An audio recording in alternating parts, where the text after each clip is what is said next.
Assalamualaikum warahmatullahi wabarakatuh. Welcome back to my YouTube channel @Friska Friana Official. Halo semuanya, para pejuang SNMPTN angkatan 2022.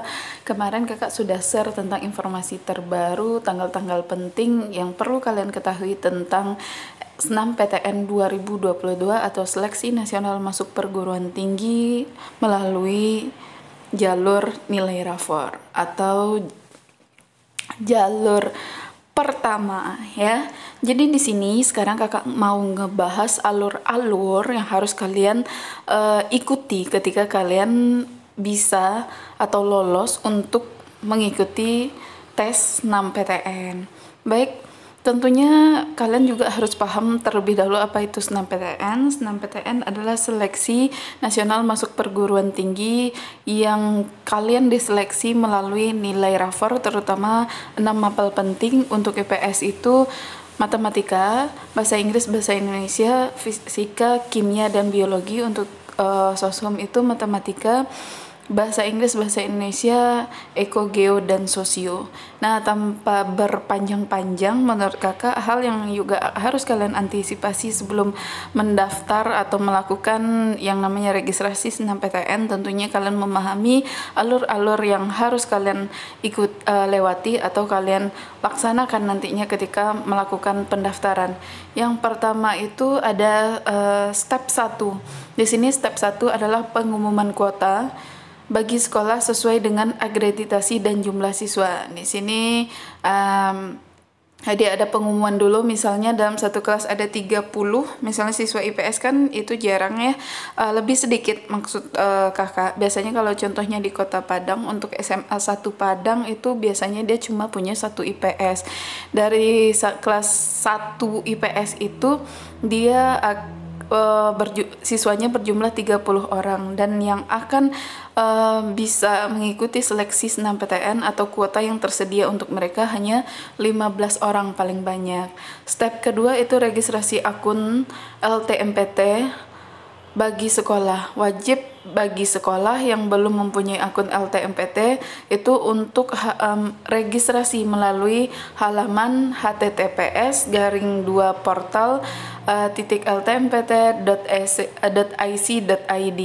Step 3 itu yang harus dilakukan adalah registrasi akun LTMPT bagi siswa. Wajib bagi semua siswa kelas 12 melalui laman https://portal.ltmpt.ac.id. Step keempat, lihat data LTMPT menginformasikan jumlah siswa yang eligible mendaftar SNMPTN berdasarkan akreditasi sekolah. Jadi berapa sih yang memungkinkan siswa itu eligible atau bisa untuk mengikuti jalur SNMPTN. Step ke-7 di sini pendaftaran SNMPTN. Step ke-6 pengisian PDSS atau pangkalan data sekolah dan siswa. Step ke-5 sekolah menentukan calon peserta berdasarkan data LTMPT dari jumlah siswa dan akreditasi di Dapodikpusdatin Kemendikbud atau Emis Pendis Kemenak. Jadi di sini kalian akan mengetahui berapa sih kuota dan juga banyaknya peserta yang bisa mengikuti SNMPTN. Selanjutnya yang ke-8 itu ada pemilihan prodi. Pendaftaran dapat memilih paling banyak 2 prodi. Kalau tahun 2021 itu yang satu harus di dalam wilayah kalian lah, yang satu lagi boleh di luar.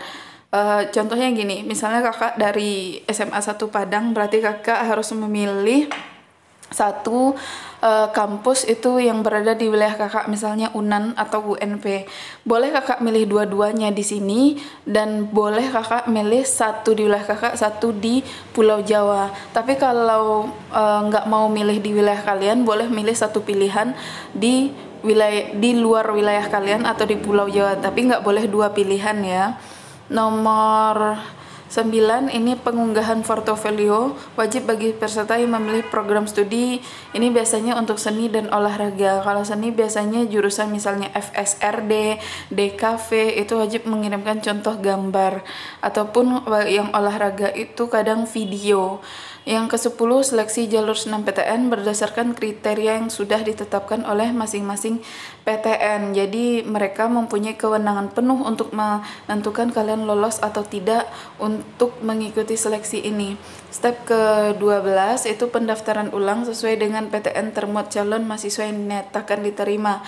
Yang ke-11 itu pengumuman hasil kelulusan SNMPTN. Ya, berikutlah step-step yang harus kalian perhatikan. Pengumuman kuota ini kemungkinan akan dilaksanakan 28 Desember 2021.